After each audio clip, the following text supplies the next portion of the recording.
Hey, what up, everybody? This is Stevie Breach coming to you here today with more of those Royal Rumble rumors.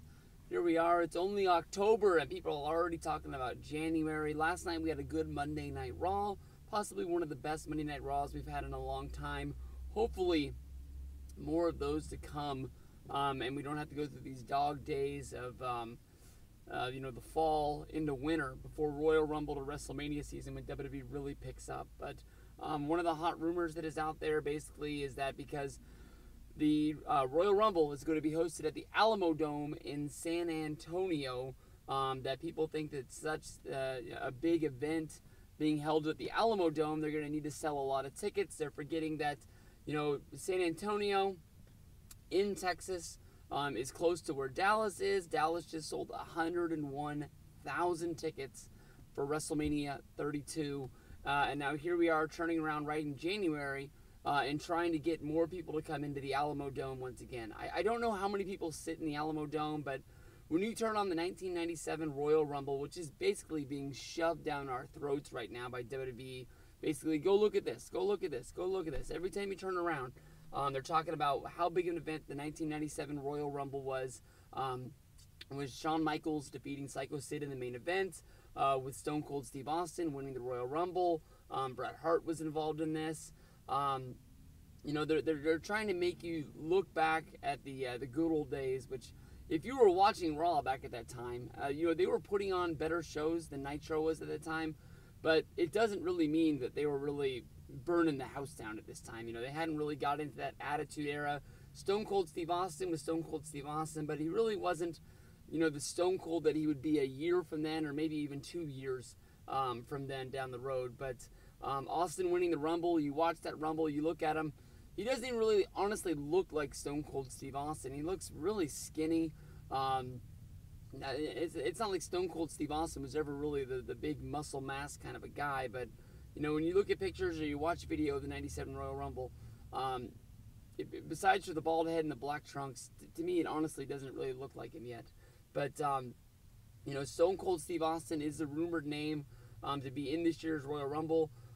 If you go back and you listen to the Stone Cold Steve Austin podcast, he talked about the fact that he was glad he was a part of WrestleMania 32. There was a ton of people packed into AT&T Stadium there, and he was glad he got to go down there and whoop up on the League of Nations. But honestly, I don't know if it's because he wanted something more, or he just feels like he's done the same thing 1,000 times every time he returns, comes down, hit the center. I don't know if maybe he thinks he's taken away from other guys, but, even though he was a part of WrestleMania 32 and he came out there, I don't think there's a chance in hell that we're going to see Stone Cold Steve Austin come on down. I know that they had to pull some teeth for Stone Cold Steve Austin to come out on Monday Night Raw, to hype up the Undertaker versus Brock Lesnar Hell in the Cell. Basically, all he did was he come down, he did an entrance, and then he told the Undertaker to come down and cut his promo. I don't know if Austin really wants to be involved. He talks about wrestling on his podcast a lot, but he'll honestly say that he doesn't watch, Raw each and every week. He watches it almost because he has to stay on top of it, but it's not the number one thing that he likes to do on Monday nights. I know that Stone Cold Steve Austin, not even Stone Cold Steve Austin, I know that just Steve Austin, the guy on his podcast, he likes paydays, and but I don't know if he wants to take a payday away from somebody else, especially when he's coming fresh off of just doing WrestleMania, which was only a couple months ago. By the time the Royal Rumble comes, it won't even be a year yet. So I'm thinking that people are just talking the talk. I don't think that Austin's going to be there.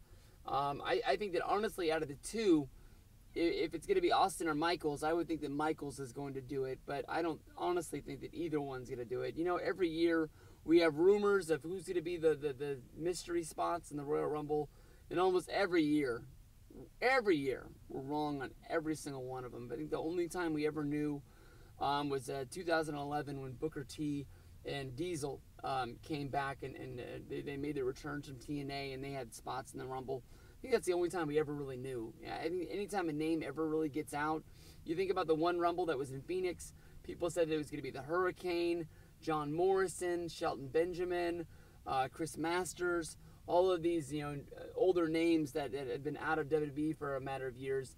Everyone thought they were going to be the ones that were going to be taking the spots. And, I got off the plane in Phoenix, and there was Chris Masters boarding a flight out of town. So, it shows you what that's worth. So, I'll see what's up.